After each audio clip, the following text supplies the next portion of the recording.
आप सभी बच्चों का श्रीधर क्लासेस में बहुत बहुत स्वागत है।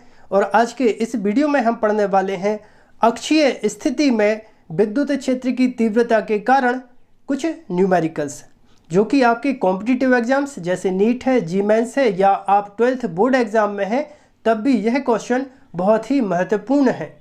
क्वेश्चन पहला देखिए, 0.1 माइक्रोकूलाम के समान किंतु विपरीत आवेश एक दूसरे से 10 एंगस्ट्रॉम की दूरी पर स्थित हैं। दोनों को मिलाने वाली रेखा के मध्य बिंदु से 10 सेंटीमीटर की दूरी पर अक्षीय स्थिति में विद्युत क्षेत्र की तीव्रता की गणना कीजिए। ओके, अब प्रश्न में देखो, प्रश्न में हमें क्या दिया है, 0.1 माइक्रोकूलाम के समान किंतु विपरीत आवेश है, मतलब दो आवेश हैं, दोनों का मान कितना है, 0.1 माइक्रोकूलाम का ये पहला आवेश है।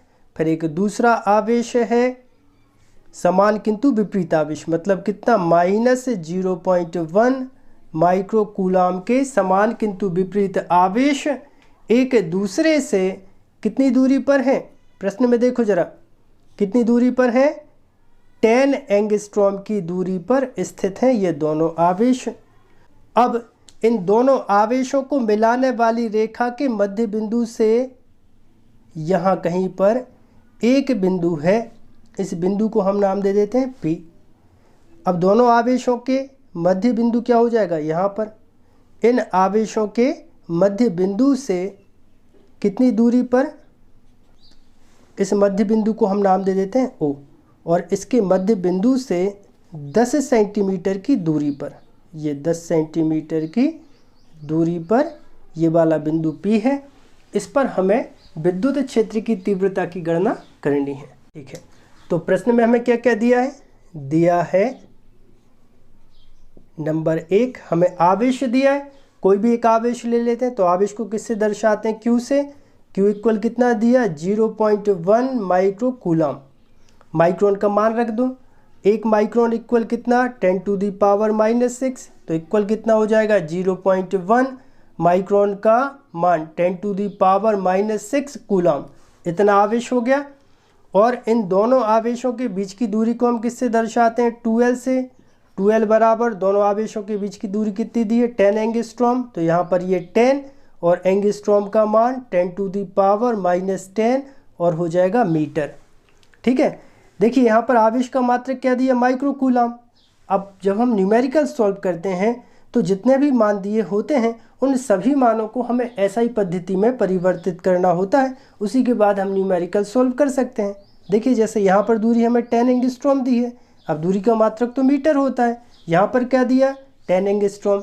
तो 10 एंगस्ट्रॉम को हमें मीटर में चेंज करना होगा बेटा, तब यहाँ पर क्या हो जाएगा, 2L बराबर 10 और एंगस्ट्रॉम का मान 10⁻⁻10 मीटर।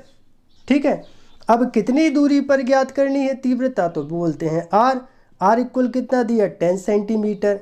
अब 10 सेंटीमीटर जो है वो CGS पद्धति में दूरी का मात्रक है, क्या करना पड़ेगा हमें, SI में।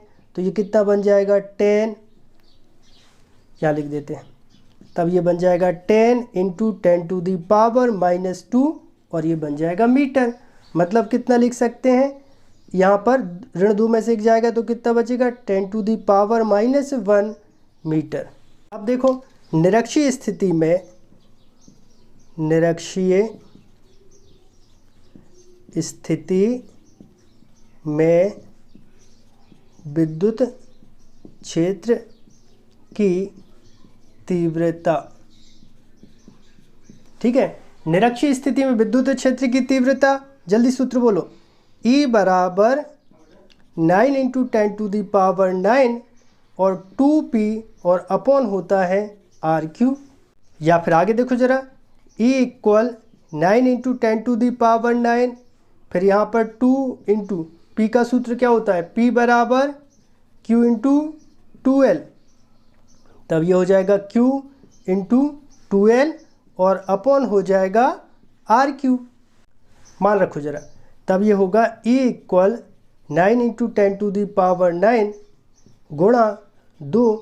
अब आवेश कितना दिया है, आवेश दिया 0.1 × 10⁻⁻6। इसके बाद देखो दोनों आवेशों के बीच की दूरी कितनी दी है? 10 टू दी पावर -10 में से एक और कम कर देना ज़रा, तो कितना आ जाएगा? 10 टू दी पावर -9 अपॉन कितनी दूरी पर हमें ज्ञात करना है? सो 10 टू दी पावर -1, तो यहाँ पर आ जाएगा 10 टू दी पावर -1। अच्छा, सूत्र में देखो क्या है? क्यूब, मतलब कितने की घात? 3 की घात। अब देखो ज़रा, 9 दूनी कितना हो जाएगा? 9 दूनी हो जाएगा 18 हो गया।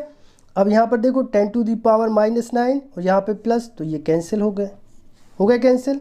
अब यहाँ पर देखो ऋण 6 और 0.1 भी 10 टू दी पावर -1 कहलाता है, मतलब 6 और 1 7, 6 और 1 7 हो गए। और यहाँ पर देखो ज़रा, चलो लिख दें यहाँ पर 6 और 1 7, तो मतलब 10 टू दी पावर -7। अब देखो ज़रा, ये 10 टू दी पावर -1 है, 3 की घात लगी, मतलब 10 टू दी पावर -3 कहलाया। ऊपर लेके आओ, 10 टू दी पावर कितना हो जाएगा? +3 हो जाएगा। ठीक है, अब देखो 7 में से 3 गए तो कितना बचेगा? 4, मतलब ये 18 गुणा 10 के ऊपर ऋण 4 की घात किसके बराबर निकला?